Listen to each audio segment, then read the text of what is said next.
Okay, so welcome to the last lecture.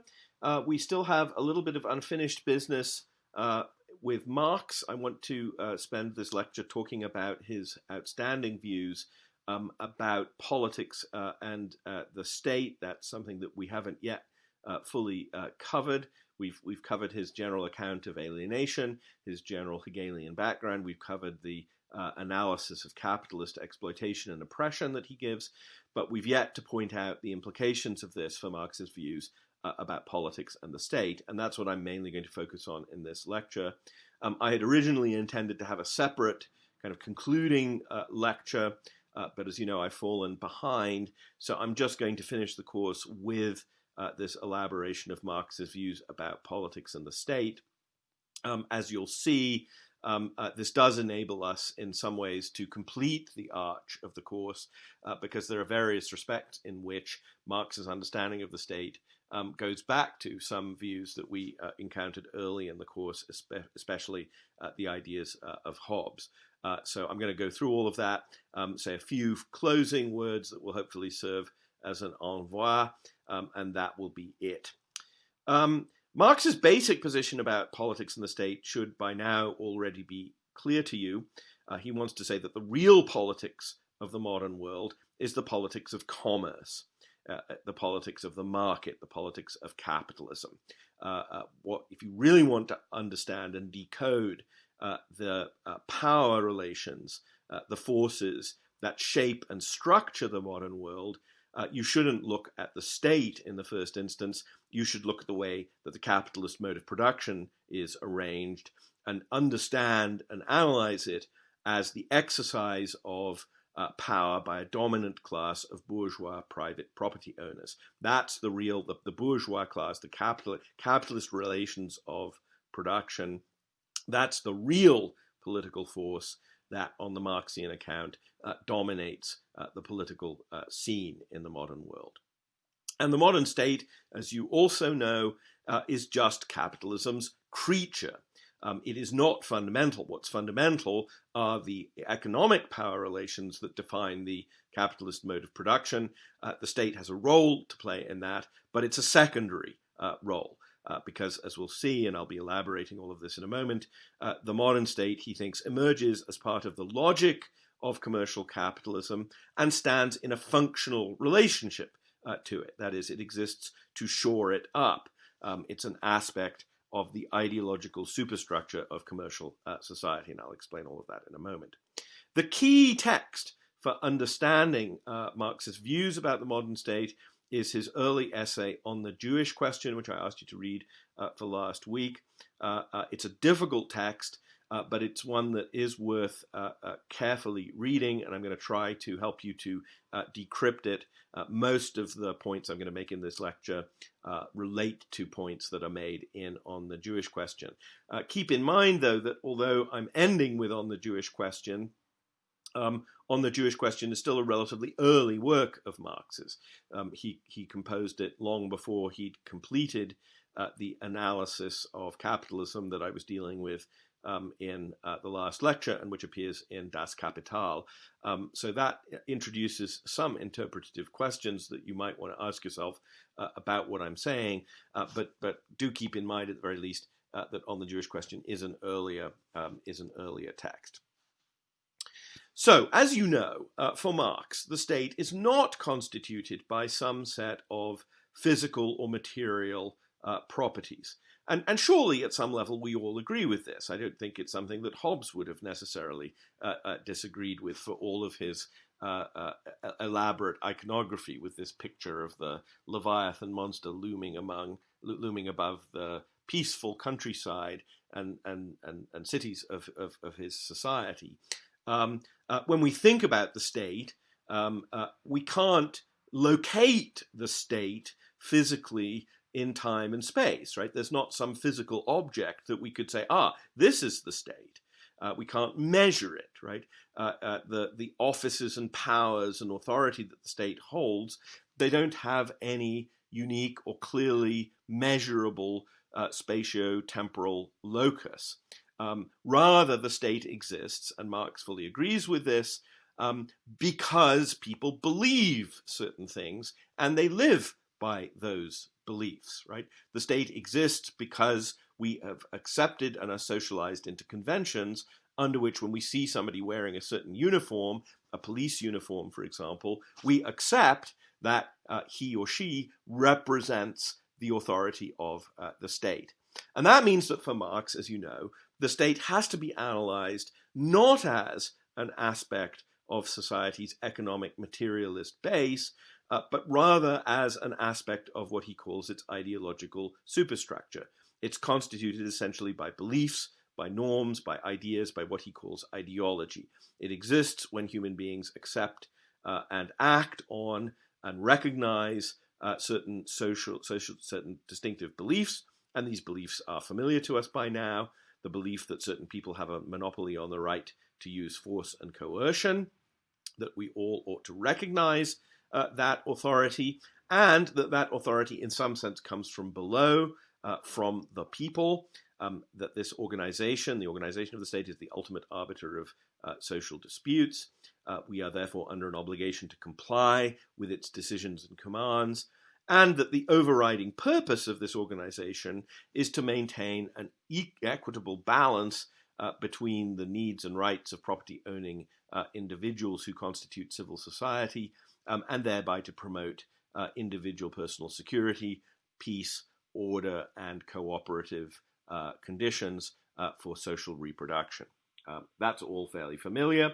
And in this sense, there's nothing in Marx's account, I think, that fundamentally disagrees with the sort of account that you get in Hobbes and the social contract theorists. Like them, Marx thinks that the state is a social contrivance. It's an invention. He doesn't himself attach great importance to the idea of a social contract, but he would happily, I think, agree that the metaphor of a social contract is part of the ideological superstructure whereby we incorporate this assumption or set of beliefs that the state has certain functions to perform, it enjoys certain obligations and authority, it confers and enforces certain kinds of rights, and so on and so forth. There's another important set of senses in which Marx accepts aspects of the specifically Hobbesian understanding of the state, which I think bear particular emphasis. Like Hobbes, Marx is a materialist, and in that sense, like Hobbes, he understands human beings as contriving the state, which is understood as a set of ideas and beliefs here, part of the ideological superstructure, as a device for solving a material problem. And that problem, of course, is material insecurity, our lack of power to guarantee control over our own resources, right? That's, of course, for Marx, the story that Hobbes tells in The State of Nature, right? In the State of Nature, individuals suffer from material insecurity. They cannot secure their own physical survival. They do not enjoy de facto guaranteed control over their own bodies, over their own resources. They're constantly threatened by appropriation and violence and force at the hands of their fellows. And that's a material problem that Hobbes thinks would infect life without the state. And very much like Hobbes, Marx could happily agree that the construction of the ideology of the modern state is a social contrivance that solves that problem of material insecurity. And you solve that problem by inculcating a set of shared beliefs in Hobbes's case about a social contract. And in a way that is, again, I think, quite evocative of Hobbes, Marx continually associates accepting the authority of the state with religious belief, both in the case of what he calls religious delusion and in the case of the acceptance of state authority. Marx thinks that human beings coordinate their activities around a set of constructed fictions, a set of invented ideas that serve their purposes, but which don't correspond to anything natural or real or that has any physical or material existence, right? So, in Marx's account of religious illusion, human beings become conscious of their physical limitations, their inability to control certain things that they want, right? And for various reasons, they then construct theological illusions in which they postulate divine entities that possess all of the powers that they, to their own disappointment, lack, like the power to live forever, the power to walk on water, the power to effortlessly feed people and perform various functions that human beings wish they could perform, but in fact are unable to perform. And so when Hobbes calls the modern state, his Leviathan at one point, a mortal god, right, Marx is going to say, yes, that's exactly the right way to understand the construction of the modern state. It's very much like religious alienation, right?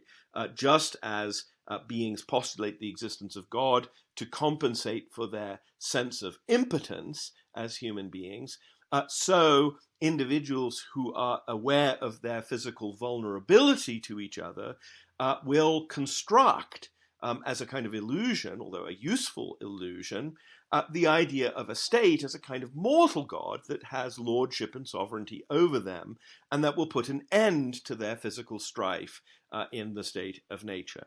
And so for Marx, the construction of the modern state has much in common with the alienation that is involved in pre-modern religious forms of ideology and religious theological forms of illusion. And that, of course, enables Marx to assimilate the modern ideology of state authority to his Feuerbach-inspired view of religious alienation, right? So for Marx, the modern state essentially is an historically specific social construction that alienates human powers to an impersonal institution. But according to his own theory, the logic of his own theory, human beings don't just do that randomly or arbitrarily. They alienate those powers in response to some problem that they're trying to solve. And at that point, Marx would be happy, I think, to agree with Hobbes that the problem that they're trying to resolve in the case of the state is material insecurity, the inability to control powers over their own physical, material resources, the resources they need to live, to survive, to eat, to feed themselves, and so forth. Marx also takes over from Hegel, although this is not something either that I think is inconsistent with what you find in Hobbes and Locke and perhaps Rousseau in The Social Contract. He takes over from Hegel the general idea that the state expresses or sums up the form of life that it oversees at particular historical periods, right? And that means that for Marx, and this is all just part of his normal story about the production of consciousness, that for Marx, the beliefs about the state that humans accept are idealizations. They're merely representations or reflections of their material economic form of life. And in that sense, Marx accepts in a very kind of general way the idea that the state is a representative institution. The state represents the form of communal life that human beings are actually running at particular historical moments. On the Jewish question, Marx expressly says that the state reflects the species life of humanity at a particular historical moment. And so when you get the development of the modern state with its distinctive powers, and remember, beginning of the course I was emphasizing that the modern state is an historically distinctive institution. It hasn't always existed, and in pre-modern forms, the political societies and forms of association that existed didn't conform to the logic of the modern state. So if we're talking about the modern state, Marx thinks, we're thinking about a form of political life that is going to reflect or represent the species life of humanity during the modern period, during the capitalist mode of production.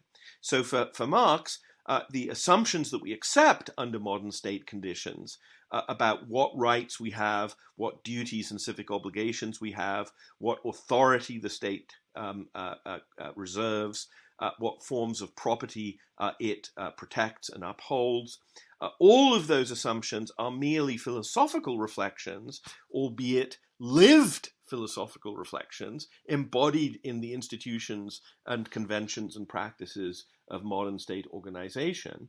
They're merely reflections of how human beings are actually materially living and reproducing themselves under capitalist conditions, under the distinctive economic forms that come to dominate life in the modern world. And in that sense, Marx agrees that the state represents the society in which it develops. It's a mirror, if you will, of cooperative life, where cooperative life refers to the economic base, right? The economic base comes first, as you know, capitalist relations of production. What gets established on that foundation is the modern state with all of its distinctive features, but those features are systematically connected to, and indeed represent, Marx thinks, features of distinctively capitalist modes of organization. So in that sense, Marx would be prepared to say that the state, and the modern state in particular, represents humankind assuming responsibility for itself. It is at any particular historical epoch, and in the form of the modern state, in the context of the capitalist mode of production, it represents the dominant form that conscious species life takes, right? And the point of view of the modern state, for Marx, is the point of view of a human association that is in principle dedicated to promoting the interests of all its citizens, that it assumes responsibility for the welfare of all, it rationally directs our collective affairs for our common benefit. That's all kind of baked into our understanding of the state. But although in that sense the modern state is a reflection of our current species life, and is in that sense an inherently communist organization, because it's kind of the capstone, the summary of our entire human communal mode of life at a particular historical juncture, it embodies our own particular consciousness as human beings and our particular consciousness of our common welfare. And of course, under modern circumstances, that has a distinctively capitalist accent. So while in that sense the modern state has a distinctively has a communist form, right? It represents the species life of the human community as a whole. The actual content of the modern state's ideology is determined by the economic base, by capitalism. And as you know, capitalism represents a historically specific constellation of human powers, not a universally always existing, transhistorically true human predicament. So the point of view of capital under capitalist conditions, the point of view of the bourgeoisie, becomes the point of view of common humanity during the capitalist modern period. And it's the modern state, according to Marx, that affects that equation, right? That equates the point of view of capital with the point of view of common humanity, because the state is this representative capstone that in a way summarizes the mode of life that defines the whole of humanity during the modern period. So the modern state is an institutionalized system of ideas, beliefs, conventions, practices, assumptions about authority, etc., that reflects back to us the capitalist system as the embodiment of our communal species life, and in that sense, of our common good at that time. That's his general account of the state. And it gives rise to three connected, but I think distinguishable Marxian criticisms of the modern state. All of these, although Marx doesn't delineate these three separate criticisms, this is me rather than Marx, but I think they're all in on the Jewish question and some of his other writings. But they're all aspects of this claim that is explicitly made repeatedly in on the Jewish question, that the modern state embodies an incomplete form of emancipation, what he calls political emancipation, but not full-dress human emancipation. But again, be clear, Marx accepts that the modern state has indeed effected some emancipation of human powers by means of the modern state, indeed achieves something, but it doesn't achieve, Marx thinks, full human emancipation. And the three general criticisms of the modern state that I'm going to reconstruct on Marx's behalf all point in the direction and unpack this Marxian complaint articulated very clearly on the Jewish question that political emancipation is at best partial and incomplete, not a full version of the kind of human emancipation that he wants us to achieve. The first objection is this. So the state, as a creature of capitalism, is inevitably implicated in the capitalist mode of production itself. And so what is wrong with the capitalist mode of production will, on Marx's analysis, ipso facto, also be wrong with the state.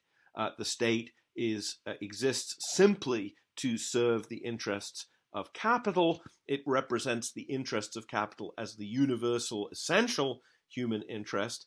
It represents the interests of the capitalist system as universal collective goods for all of us.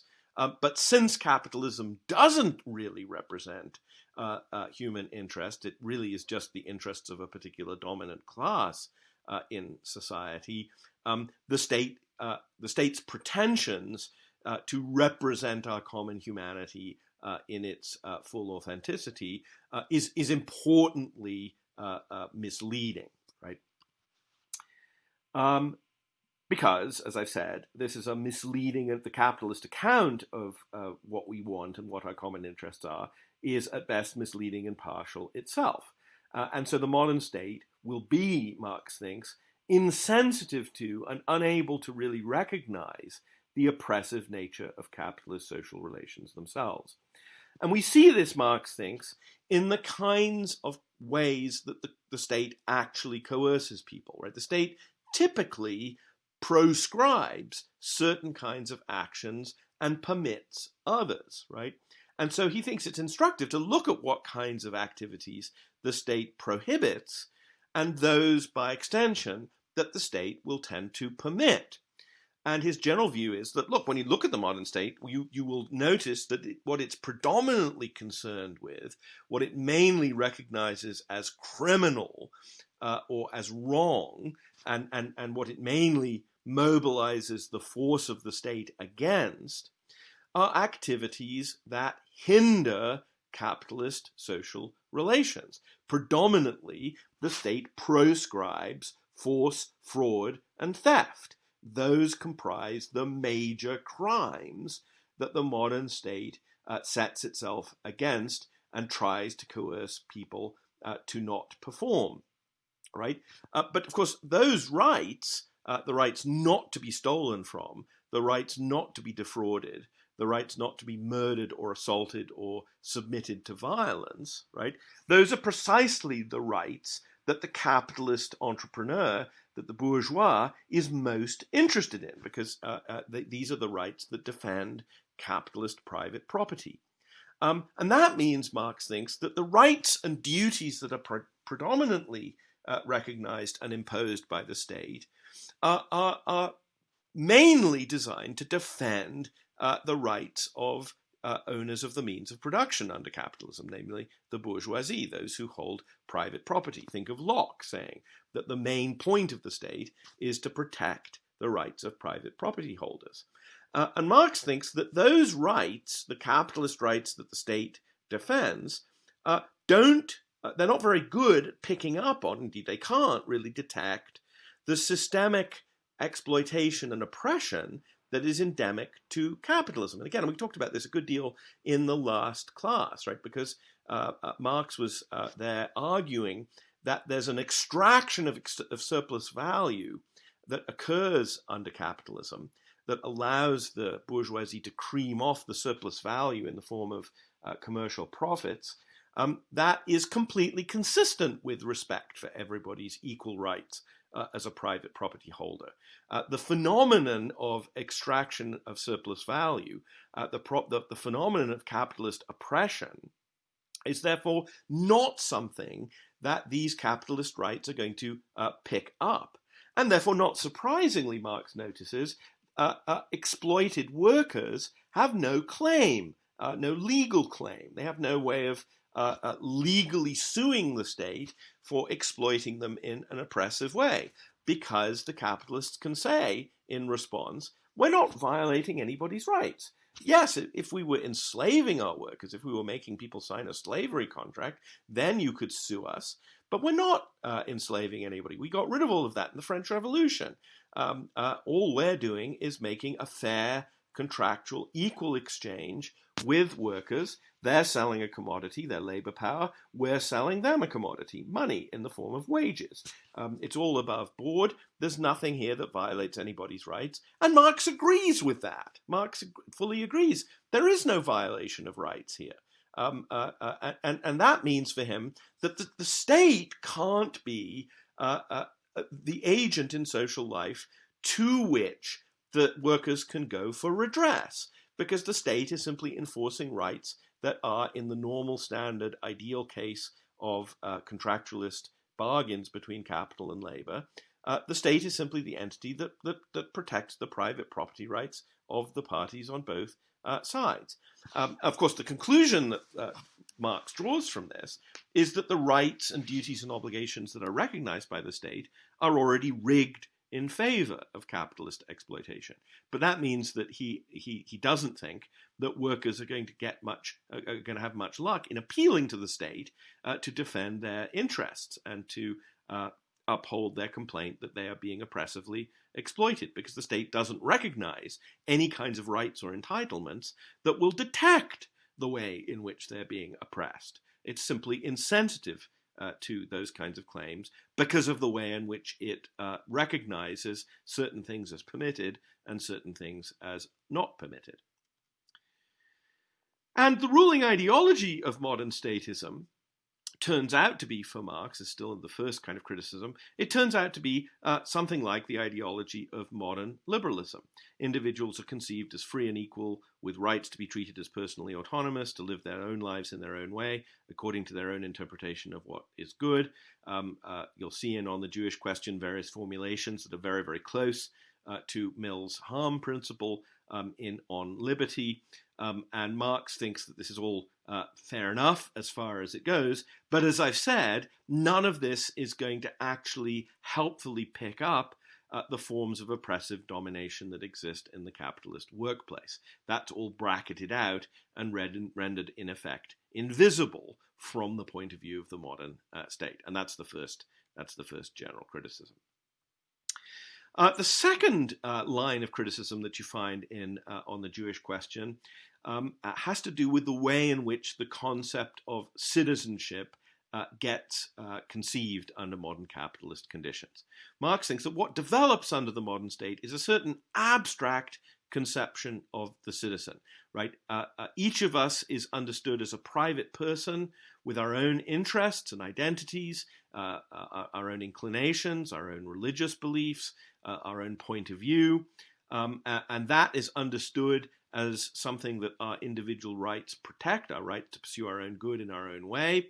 But those rights that defend our own point of view define a certain conception of our citizenship as a kind of equal abstract public status that each of us holds as a citizen, independently of whatever else differentiates us, whatever particular features of our identity, our particular preferences, our particular proclivities, all of that is bracketed out. But we come to share something like what Rousseau called a moi commun, right? A shared abstract citizenship as equals who confront each other in civil society. And Marx thinks that means that as citizens of modern liberal states are socialized into and internalize that conception of themselves as abstract equals, they will start to think of themselves primarily as independent, separate, choosing individuals, each of whom has their own interests and assets, who interact with each other competitively in the marketplace, in civil society. And as this process goes on, individuals who think of themselves as sharing a kind of abstract equal citizenship will live in a society in which a competitive, egoistic logic of the market will increasingly define all areas of social life. Now, Marx accepts that this liberal or capitalist definition of citizenship is a huge improvement over its feudal theocratic predecessor. There's no desire here to reconnect, for example, church and state, right? When he talks about political emancipation On the Jewish Question, he's talking often about the way in which the power and authority of the state has been wrenched away from the church, so that, as you see in Hobbes, for example, the state is regarded as an independent and, in fact, superior locus of authority over the church. And Marx has no desire to go back to the neo-feudal predecessor culture in which the authority of the state is bound up with some kind of religious view, right? So on important questions about separation of church and state, on the question of using the law to impose moralistic or paternalist expectations on individuals, Marx is going to agree with the liberals, with John Stuart Mill, that the state shouldn't engage in that sort of thing. But the resulting conception encourages the view, which Marx thinks is essentially a capitalist view, that each of us is responsible only for ourselves, right? Each of us is responsible for our own lives, and we don't have any special responsibility for the lives of anybody else. And this, he thinks, will tend to erode a sense of fellow feeling, a sense of common responsibility for our shared fate. It's going to erode a sense that we're all in this together. And it will tend to encourage individuals to see an antagonism between their own interests, their own identities, the things that define who they are, and the identities, preferences, and interests of others.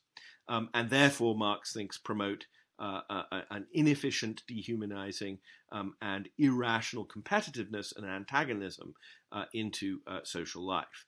I'm still on the second criticism.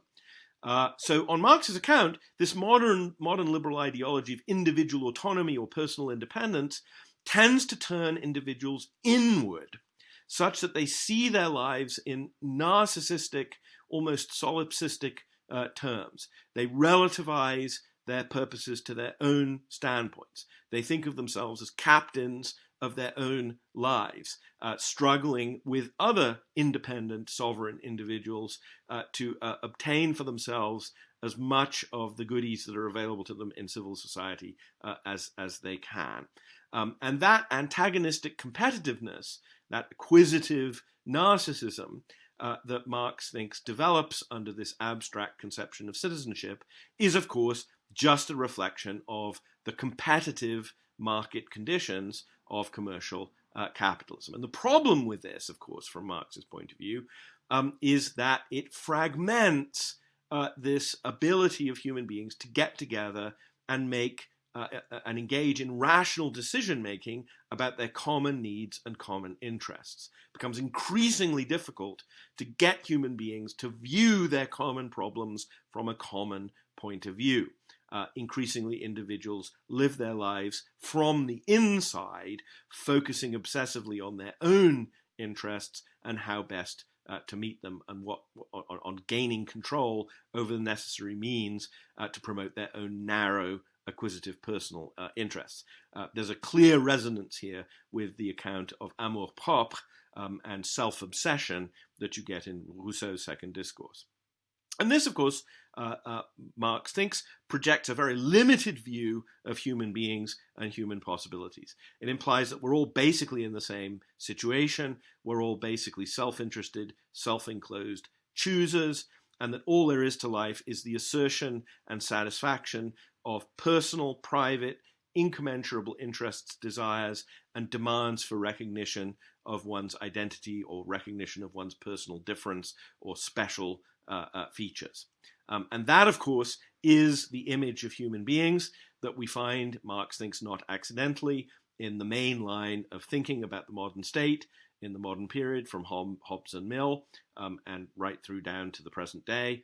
And Marx would say, well, the modern state and the way it organizes society, the way it organizes cooperative arrangements, makes that image of human beings into a kind of self-fulfilling prophecy. It's constantly shoring up this vision of independent individuals pursuing their own good from their own point of view in their own way. And the problem with that is that it increasingly privatizes human life, and it becomes increasingly difficult for human beings to cooperate in thinking together from a shared human point of view about how best to rationally organize human powers to meeting genuine human needs and interests.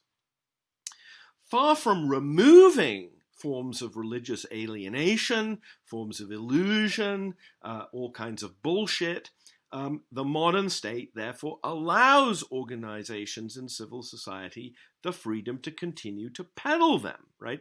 So although he says, look, yes, political emancipation and on the Jewish, this is what he says on the Jewish question, although it's true that that the modern state has emancipated itself from religion and established itself as an independent locus of authority, it's not true that religious alienation has disappeared from social life. Rather, now that it's liberated from the state, it's not eliminated at all. It now gets a new lease on life. And on the Jewish question is very prescient in things that it says, particularly about the United States. He says, well, yes, it's true that you have the separation of church and state in the United States, but far from liberating people from religious alienation, that's actually reinforced religious alienation, where it's found new vitality in private religious practice in churches existing in civil society, right?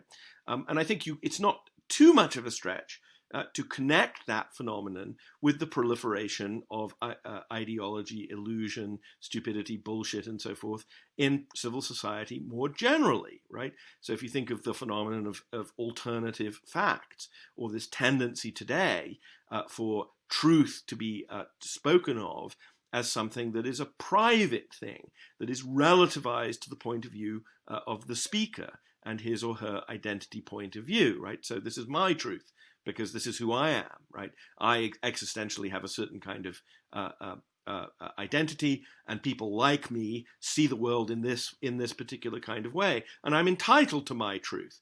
And Marx would say, well, what matters, of course, is whether these truths are alienating illusions or whether they help the person realize their real needs. If they're merely alienating illusions, if they encourage agents to lie to themselves about who they really are and what they really need, then liberating people to live in the conceit of their own illusions and giving them the right to lead their lives under the darkness of their own inauthentic forms of self-delusion. This doesn't liberate people.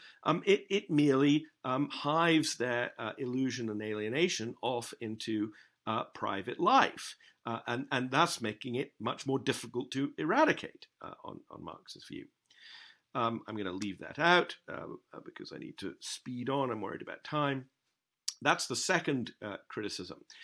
The third general criticism that Marx makes about the modern state is that it is systematically unable to remedy any of the problems that I've just described, either problems about the oppression of capitalism itself, or these problems about the persistence of various forms of ideological illusions in private life, like the illusions of religious alienation, which he thinks have gotten a new lease on life under, for example, the First Amendment in the United States. Remember that for Marx, the state just is, or the modern state anyway, just is a creature of the interests of the bourgeois class. As he says at one point, the modern state is just the executive, or he says, the executive of the modern state is but a committee for managing the common affairs of the whole bourgeoisie. That's its modus operandi. That's its remit, right? And expecting it to do anything else than lubricate the wheels of capitalist exploitation and serve the interests of the dominant social class in modern society, namely the bourgeois owners of the means of production, is a self-defeating project. Trying to use the state to ameliorate capitalism, Marx would have said, I think, is a bit like trying to get churches to teach the scientific method, or to get men to bear babies and give birth, right?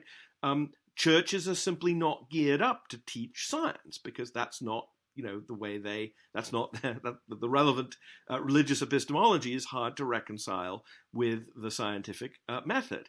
Men just don't have the reproductive equipment. They don't have uteruses, for example. They can't have babies. There's not much point in trying to re-engineer men so that they can have babies after all, right? And similarly, Marx would say, look, since the state has evolved to perform a particular function, namely to oil the wheels of capitalism, there's not much point in looking to the state to reform capitalism. This is like taking a hammer to try to turn a screw, right?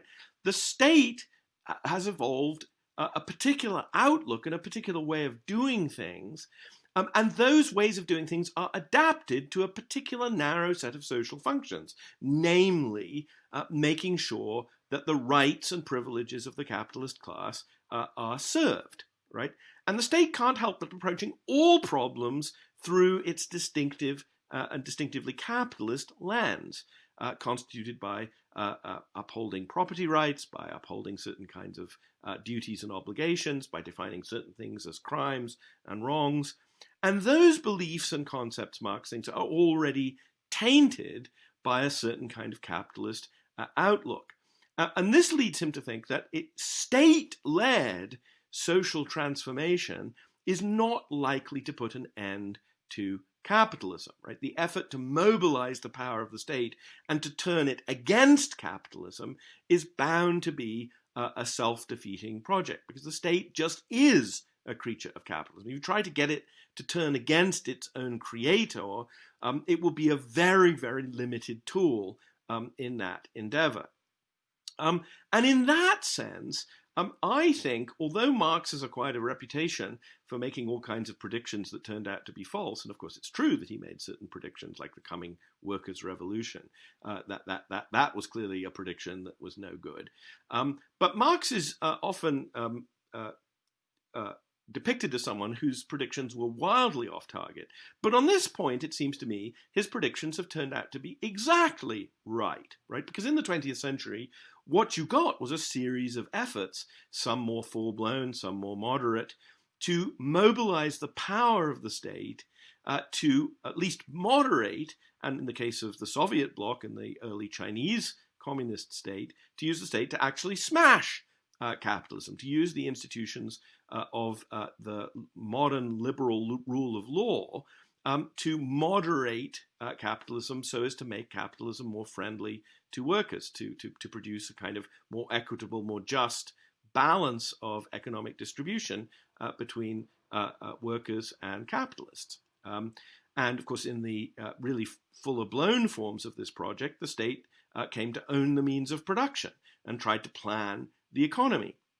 But the state turns out to be very bad at doing that. And I don't think Marx would have been at all surprised at the failure of such efforts, because he didn't think that the state was itself a business owner.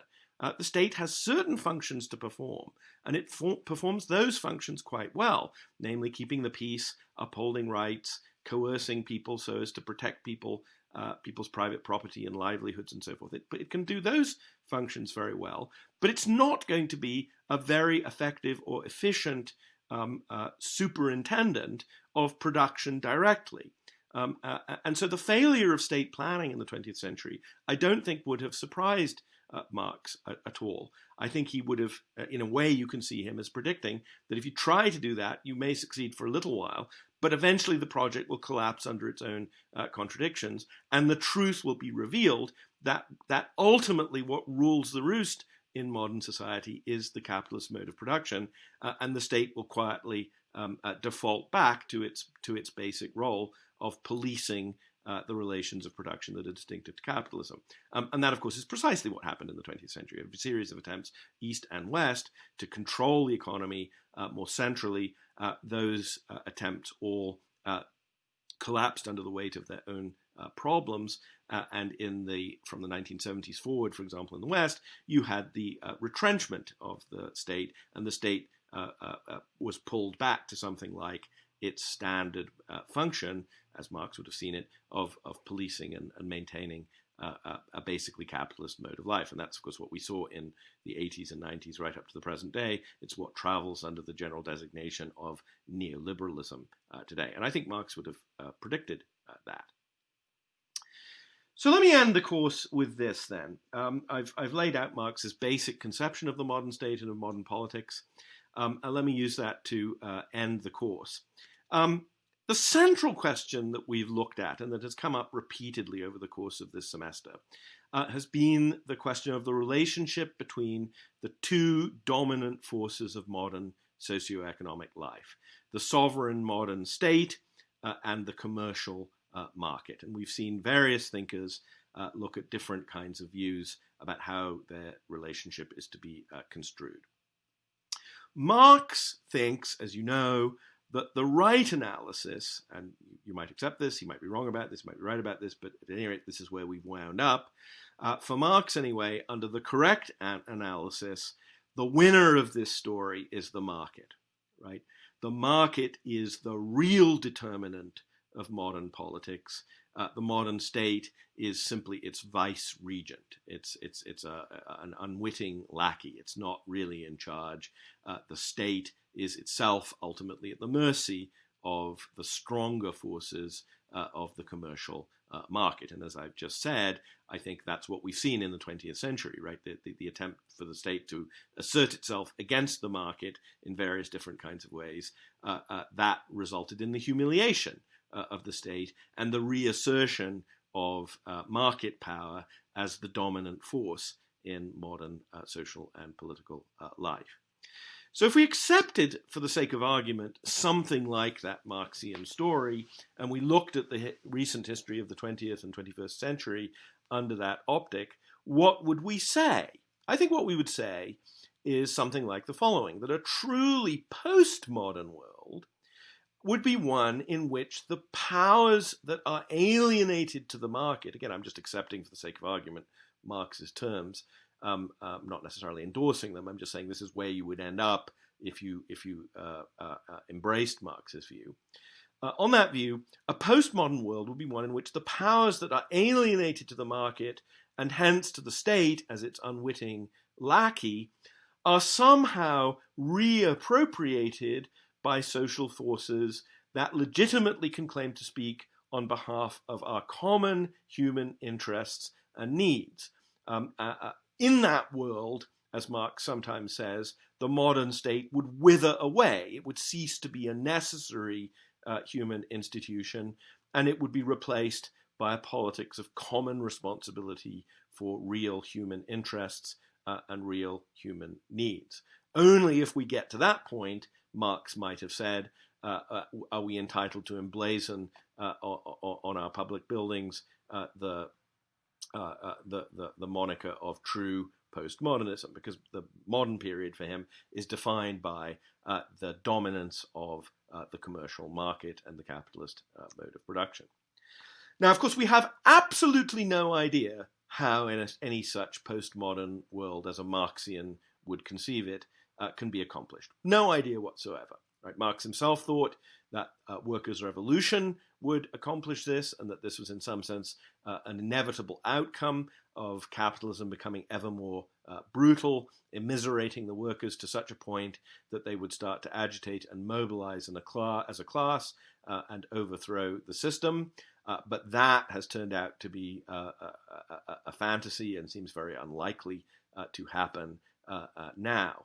But I think in the absence of that, we have no real conception of how that kind of Marxian postmodern world could be brought into being. Of course, today, a lot of folks on both left and right who think of themselves as opponents of neoliberalism look to various forms of identity politics as the right approach to contesting the dominance of the market in modern social, economic, and political life. And often, at least those who are on the sort of left-leaning side of the identity politics endeavor, associate themselves with Marx And, Marx gives them some comfort, I suppose, in his view that ultimately it is class antagonism and contestation between classes and the violent overthrow of economic arrangements by one class asserting itself against another, right? That certainly gives this agonistic identity politics view in which agents in an antagonistic relationship of friendship and enmity struggle with each other. That Marxian view would seem to give some blessing to at least some forms of this form of contestatory identity politics, which, as I say, is very often practiced by people on the left, but of course it's also practiced these days very much by people on the right. Mr. Trump's MAGA hats, make America great again. I mean, this is identity politics in the form of a certain ethno-nationalistic conception of identity mobilized against the neoliberal market, against globalization, as people sometimes put it. But I suspect Marx would not have been very enthusiastic about any of these forms of identity politics, whether they're on the left and right. I suspect he would have said, well, you should notice that this emphasis on contestation between adversaries, between friends and enemies, you should think of that really as just an ideological reflection at the level of identity of the competitiveness of commercial exchange, right? It's just the sublation of relations of competition that are fundamental to modern society, economic competition. It's just that same basic idea translated into the realm of identity and difference and diversity. And I don't think he would be very enthusiastic about that, because I think, like Rousseau, he would have regarded this contemporary emphasis on antagonism and contestation and difference and enmity and adversarialism and diversity as tending to erode a sense of common cause, a sense of mutual responsibility for our shared needs as human beings. That's what he's really interested in, and I don't think he would, for that reason, have been a big fan of contemporary identity politics, which is constantly emphasizing that we have different needs and constantly pitting one group against another. I don't think that's Marx's picture at all. Now, it's true, of course, that he did himself encourage a certain kind of agonistic agitation by encouraging the working class to rise up and try to overthrow capitalism. But as I've said, that doesn't really seem available to us today, especially because the working class is now completely dispersed across the planet. It's very hard to mobilize a social movement across all of these groups. Bangladeshi sweatshop workers, laid off auto workers in Flint, Michigan, former mill workers in Manchester in the north of England. I mean, the working class as such is so fragmented and dispersed, very hard to imagine them mobilizing any effective opposition to the capitalist mode of production. But notice that when Marx encouraged working class agitation, it's not the case that he regarded the working class as agitating only on its own behalf. Rather, he regarded the working class as he sometimes puts it, taking over a term that he gets from Hegel, he regarded the proletariat as a universal class. When they initiate the communist revolution, Marx thought, the working class would not be initiating a revolution that would only be to the narrow class benefit of the workers themselves. Rather, they would bear the historical responsibility for emancipating humanity as such and shifting us through to a world of true emancipation in which human beings were finally in a position to assume rational responsibility for our shared common needs. So although there's certainly agonistic elements in Marx's theory, I don't think that he, again, would have been very fond of these strongly antagonistic, contestatory models of political criticism that you get on left and right today.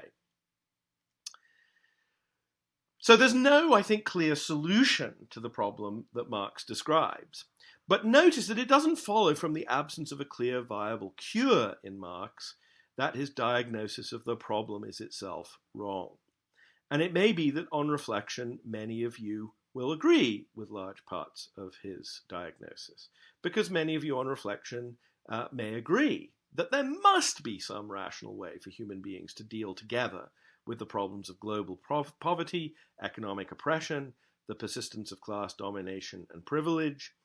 You might add some important further problems that Marx didn't himself focus on, like the degradation of the global environment and what Eisenhower called the military-industrial complex, which of course has led the dominant states of the world to now threaten the whole species with weapons of mass destruction, weapons that could potentially set human civilization back by millennia if they were ever actually used on a large scale.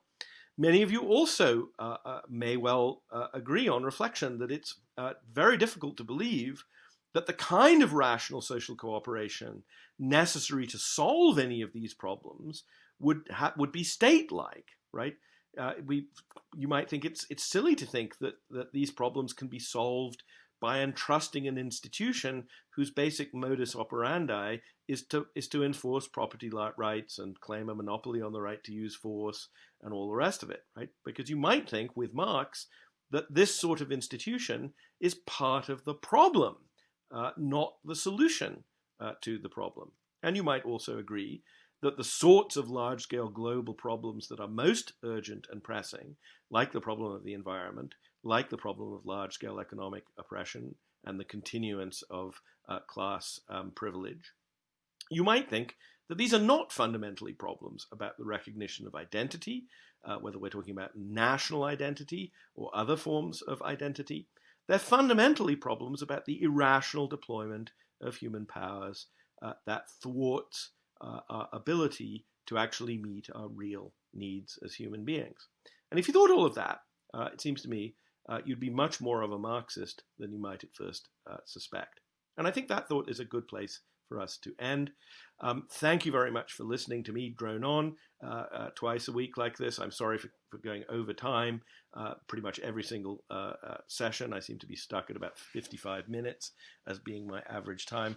In my defense, I would say that's time that you would otherwise have been spent moving from class to class, walking across grounds. So I hope you'll forgive me that. But I very much enjoyed teaching this class again. Be delighted to get feedback from you in the course evaluations about things I could have done better, things I could have made clearer, things I should have emphasized more, things I should have emphasized less. So please do your course evaluations. The feedback is always helpful. And finally, I've enjoyed meeting many of you to the extent that we've been able to in online discussions. Again, I hope this has been a reasonably intellectually stimulating experience for you, despite the obviously somewhat artificial conditions of our strange pandemic environment. Thank you very much again for listening. My best wishes to all of you for the break, and perhaps I'll see some of you again sometime soon. Take care. Bye-bye.